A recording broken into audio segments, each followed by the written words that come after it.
Al-Andalus adalah sebutan umat Islam selama abad pertengahan untuk semenanjung Iberia. Saat masa keemasannya, wilayah mereka mencakup sebagian besar semenanjung Iberia dan sebagian kecil Prancis Selatan. Saat di bawah pemerintahan Kekhalifahan Cordoba, Al-Andalus menjadi pusat pembelajaran, dan kota Cordoba yang saat itu adalah kota terbesar di Eropa menjadi salah satu pusat budaya dan ekonomi terkemuka di seluruh cekungan Mediterania, Eropa, dan dunia Islam. Al-Andalus menjadi pusat pendidikan utama untuk Eropa dan negara sekitar Laut Mediterania, serta menjadi jalan untuk pertukaran budaya dan karya ilmiah antara dunia Islam dan Kristen.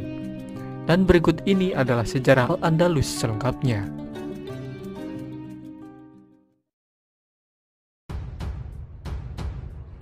Saat masa kekhalifahan Umayyah dipimpin oleh Al-Walid I di tahun 711, seorang komandan yang bernama Tariq ibn Ziyad memimpin pasukan kecil yang terdiri dari orang-orang yang baru saja masuk Islam.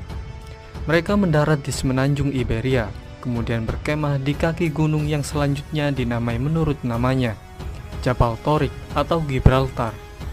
Pasukan Tariq berisi sekitar 7.000 penunggang kuda orang Berber, sedangkan penguasa wilayah itu, Raja Roderick, mengumpulkan pasukan yang berjumlah 100.000. Namun sebagian besar pasukan tersebut tidak terlalu loyal pada Raja Roderick. Singkat cerita, Tariq akhirnya bisa memenangkan pertempuran yang menentukan ketika Roderick dikalahkan dan dibunuh pada tanggal 19 Juli di pertempuran Guadalete. Kemudian Tariq membagi pasukannya menjadi 4 divisi yang kemudian menaklukkan Cordoba di bawah komando Mughith al-Rumi. Begitu pula dengan Granada dan kota-kota lain. Sementara itu, Tariq tetap menjadi kepala divisi yang menaklukkan Toledo. Setelah itu, pasukan tersebut terus bergerak ke utara sampai ke Guadalajara dan Astorga, dan akhirnya sebagian besar semenanjung Iberia menjadi salah satu provinsi kekhalifahan Umayyah yang disebut Al-Andalus. Namun pada tahun-tahun setelah penaklukan, hubungan antara orang Arab dan Berber di Al-Andalus menjadi tegang karena terdapat perbedaan kasta di antara kedua etnis tersebut. Suatu ketika populasi etnis Berber jauh melebihi jumlah orang Arab di provinsi baru itu, dan kebanyakan orang Berber telah turut serta pada sebagian besar pertempuran, dan mereka juga diberi tugas yang lebih keras, misalnya menertibkan daerah-daerah yang bermasalah. Sampai pada tahun 729 Masehi, komandan Berber yang bernama Munus telah memberontak dan berhasil membentuk negara sendiri di Cerdanya untuk sementara waktu.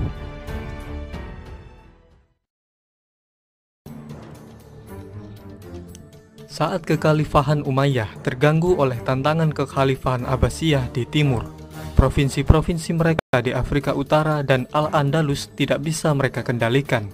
Sampai akhirnya sekitar tahun 745 Masehi, klan Fihriz merebut kekuasaan pada provinsi-provinsi kekhalifahan Umayyah di Afrika Utara dan Al-Andalus.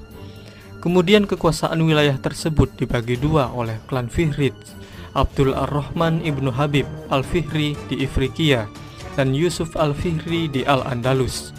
Klan Fihriz bersukacita dengan runtuhnya Bani Umayyah di timur, dan mereka melakukan perundingan dengan Bani Abbasiyah dengan harapan mereka akan tetap diizinkan melanjutkan pemerintahan otonom mereka.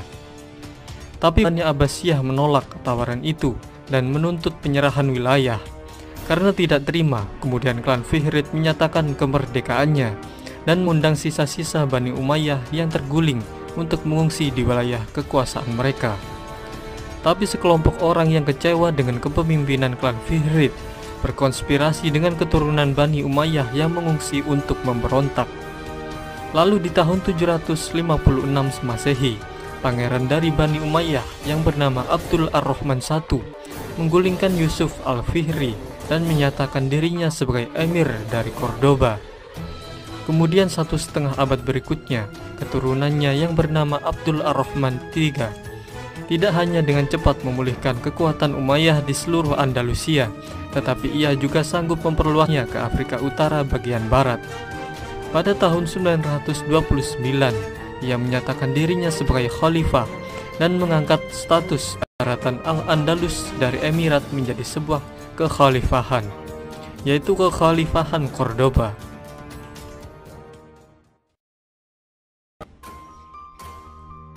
Pada periode kekhalifahan inilah Al-Andalus mencapai zaman keemasannya dengan menerapkan sistem pertanian dan kebijakan ekonomi yang baru, membuat daerah di sekitar Cordoba dan beberapa kota di Andalusia menjadi daerah dengan ekonomi pertanian yang paling maju di Eropa saat itu. Dan hal ini juga memicu revolusi pertanian di Jazirah Arab. Di antara kota-kota Eropa, kota Cordoba yang ada di bawah kekhalifahan dengan populasi sekitar 500.000 orang akhirnya menyalip Konstantinopel sebagai kota terbesar dan paling makmur di seantero Eropa. Dalam dunia Islam, Cordoba adalah salah satu pusat budaya terkemuka. Karya para filsuf dan ilmuwannya memiliki pengaruh besar pada kehidupan intelektual Eropa di abad pertengahan. Muslim dan non-muslim sering datang dari luar negeri untuk belajar di perpustakaan dan universitas terkenal di Andalusia. Salah satu ilmuwan barat yang terpengaruh oleh ilmuwan Andalusia adalah Michael Scott yang membawa karya Ibn Rus atau Averroes dan Ibn Sina atau Avicenna ke Italia. Peralihan gagasan ini tetap menjadi salah satu yang terbesar dalam sejarah dan secara signifikan mempengaruhi pembentukan periode Renaissance di Eropa.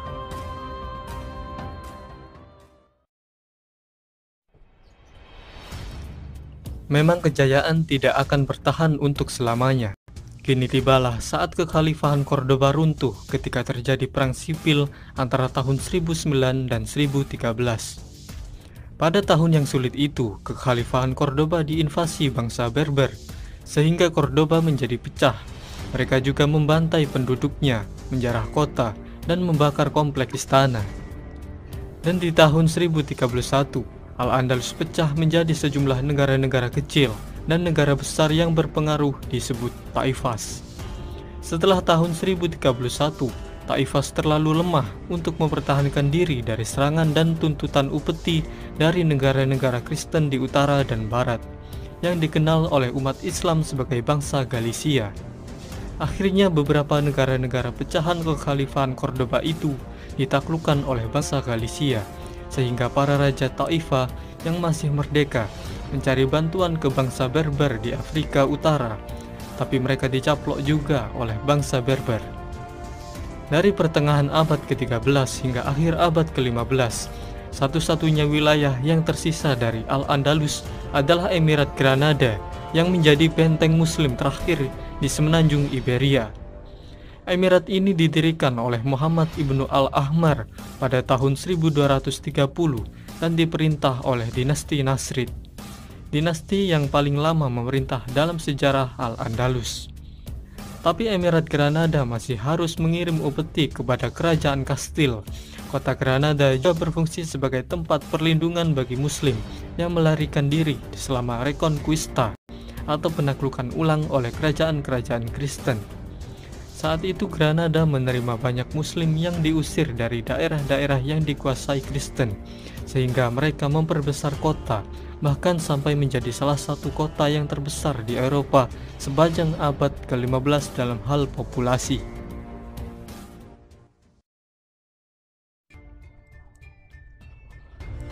Pada tahun 1469, pernikahan Ferdinand dari Aragon dan Isabella dari Kastil menjadi tanda kalau Emirat Granada akan runtuh. Karena raja dan ratu itu meyakinkan Paus Sixtus IV untuk menyatakan perang kepada Granada sebagai perang salib. Lalu serangan pun dilancarkan, sampai akhirnya pada tanggal 2 Januari tahun 1492, setelah pengepungan yang panjang, Sultan terakhir dari Emirat Granada, Muhammad XII, menyerahkan kota beserta seluruh isinya. Kini umat Islam yang bermukim di kerajaan Kastil berjumlah 500.000, namun setelah musim gugur, 100.000 orang telah meninggal atau diperbudak, 200.000 orang beremigrasi, dan 200.000 orang tetap sebagai masyarakat minoritas. Banyak elit muslim termasuk Muhammad XII telah diberi area Gunungan Alpujarras sebagai kerajaan. Di tahun itu, kaum muslim di Granada masih diizinkan untuk terus mempraktikkan agama mereka. Tapi di tahun 1502, raja-raja Katolik memaksa semua muslim yang hidup di bawah kekuasaan Kastilia berpindah agama. Kemudian keturunan muslim menjadi sasaran pengusiran dari Spanyol antara tahun 1609 dan 1614. Akhirnya sekitar tahun 1727, setelah terjadinya tragedi penuntutan massal, Islam asli dianggap telah padam di Spanyol.